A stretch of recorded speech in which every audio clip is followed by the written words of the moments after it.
people. Today is Wednesday, November 30th, 2022. It's okay to tape still? Yeah. And this was supposed, thank you. This was supposed to be added on to the other video on chapter 19, which is our final chapter in Business Law 1. It went off, but here is what we need. You also need to know this about Curt Flood, right? I already mentioned it on the tape, but now I'm going into a little more depth, right? The reason why we have free agency is because of Curt Flood, right? Curtis Charles Flood, right? January 18th, 1936 to January 20th, 1997, was an American professional baseball player and activist. He was a center fielder who played 15 seasons in Major League Baseball, the Cincinnati Red Legs and St. Louis Cardinals, Washington Senators. Flood was a three-time All-Star Gold Glove winner for 7 consecutive seasons and batted over 300. Where did it just went on me. Oh, there it goes. 306 seasons. He led the National League in hits, 211 in 1964, in singles, 1963, 64, 68. Flood also led the National League in pullouts as center fielder 4 times, and in field percentage as center fielder 3 times. He retired with the 3rd most games center field, 1,083 in NL history, trailing Willie Mays and Richie Olburn. Okay. Flood became one of the pivotal figures in sports labor history when he refused to accept a trade following the 1969 season, ultimately appealing his case to the United States Supreme Court. Although his legal challenge was unsuccessful, it brought about additional solidarity among players as they fought against baseball's what? Reserve clause, and sought what? Free agency. The reason why the baseball players and everybody else have free agency is because of this person. What do you think happened to him? By fighting the owners. He lost his job. Oh, he got Kaepernick or whatever? Huh? Mm-hmm. We're going to find out. Yes, you're right on target, right? What's the reserve clause? Well, the reserve clause. So he fought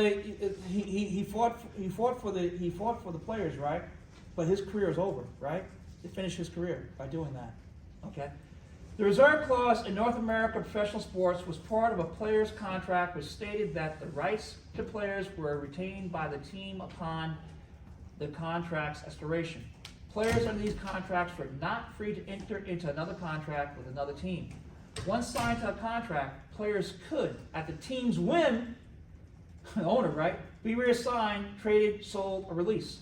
The only negotiating leverage of most players was to hold out at contract time and refuse to play unless their conditions were met. Players were bound to what? Negotiate a new contract to play another year for the same team or to ask to be released or traded. They had no freedom to change teams unless they were given an unconditional release. In the days of the reserve clause, that was the only way a player could be a free agent. Once common in sports, a clause was abolished in baseball in 1975. Reserve clauses has, for the most part, been replaced by free agency. Okay.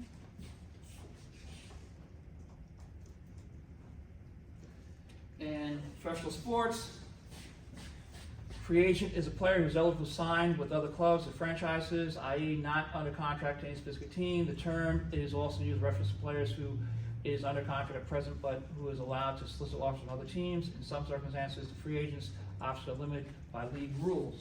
Okay. Now let's go back. Stay with me. Let's go back. How do we get here? That's the question. How do we get here? Oh, let's see. Go down here. All right. Despite his outstanding playing career, Flood's principal legacy developed off the field. He believed that Major League Baseball's decades-old reserve clause was unfair in that it kept players beholden for life to the team with which they originally signed, even when they had satisfied the terms and conditions of those contracts. On October 7, 1969, the Cardinals traded Flood. Phillies. Flood refused to report to the morbid Phillies, citing the team's poor record and dilapidated Connie Mack Stadium, and for what he alleged were belligerent and racist fans. Flood said, quote, Flood said, quote, that I didn't think that I was going to report to Philly, mainly because I didn't want to pick up 12 years of my life and move to another city. Some reports say he was also irritated that he had learned of the trade from a reporter. But Flood wrote in his autobiography that he was told by a mid-level Cardinals management and was angry that the call did not come from the general manager, further alienating him from Bush. He met with Phillies general manager John Quinn, who left the meeting believing that he had persuaded Flood to report to the team. Flood stood to forfeit a lucrative $100,000 equivalent to $697.72 in 2021 contract if he did not report. But after a meeting with Players Union head Marvin Miller, who informed him that the union was prepared to fund a lawsuit, he decided to pursue his legal options. Now, he has his letter to Baseball Commissioner Buchanan. Flood demanded that the commissioner declare him a free agent. So again, he's fighting what? The establishment, right? The system. Okay? Let me just bring it down a little bit for this one on the camera.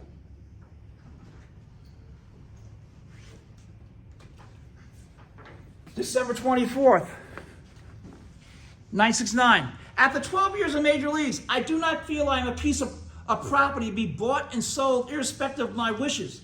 I believe that any system which produces that result violates my basic rights as a citizen and is inconsistent with the laws of the United States and the several states. It is my desire to play baseball in 1970, and I am capable of playing. I received a contract offer from the Philadelphia club, but I believe I have the right to consider offers from other clubs before making any decision. I therefore request that you make known to all major league clubs my feelings in this matter and advise them my availability for the 1970 season. Flood was influenced by the events of the 1960s that took place in the United States.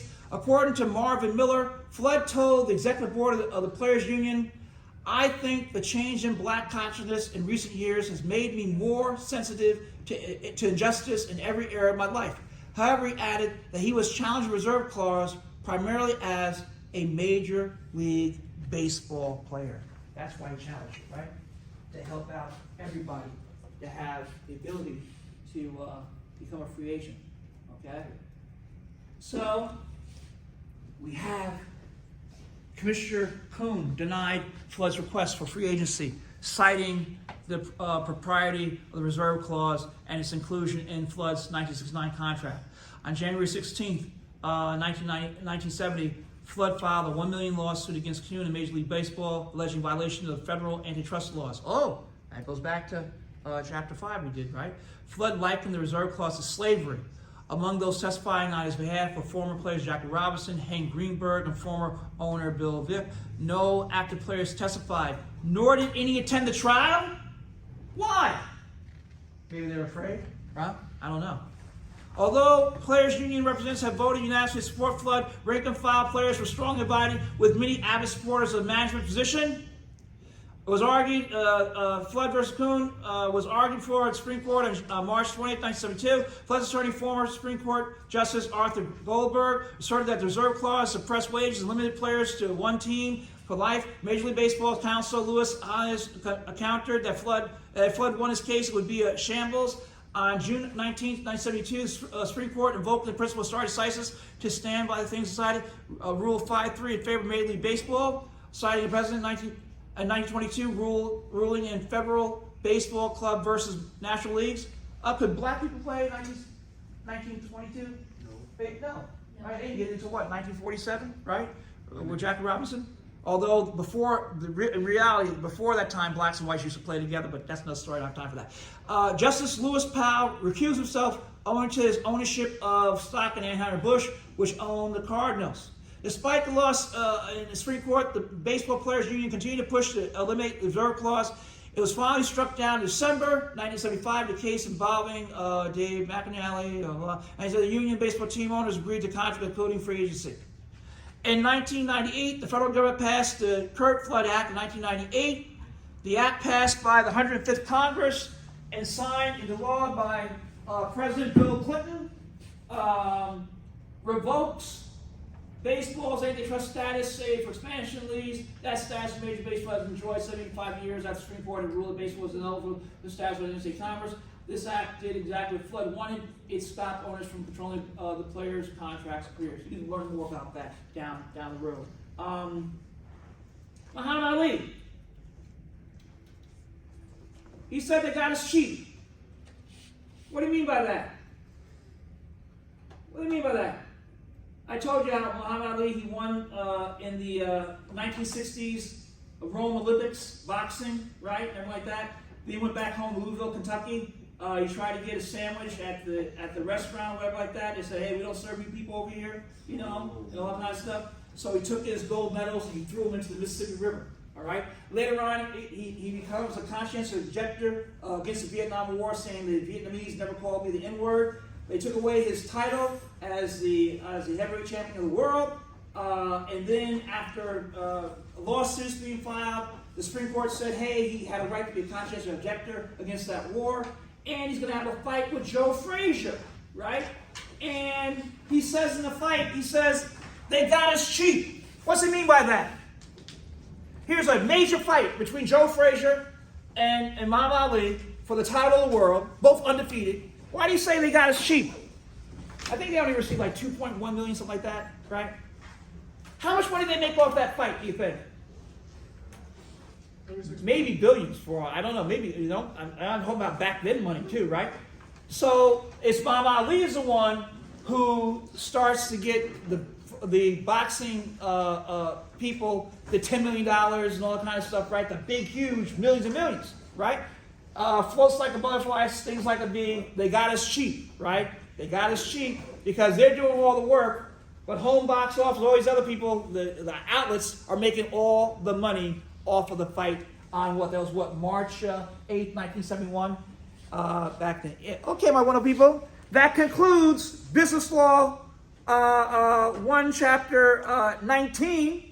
I have more for us to do on Monday, so come back. Then we have a test number 4, Part 1, a week from today, right? Okay, my beautiful people, have a wonderful day. Thank you for being here. Thank you.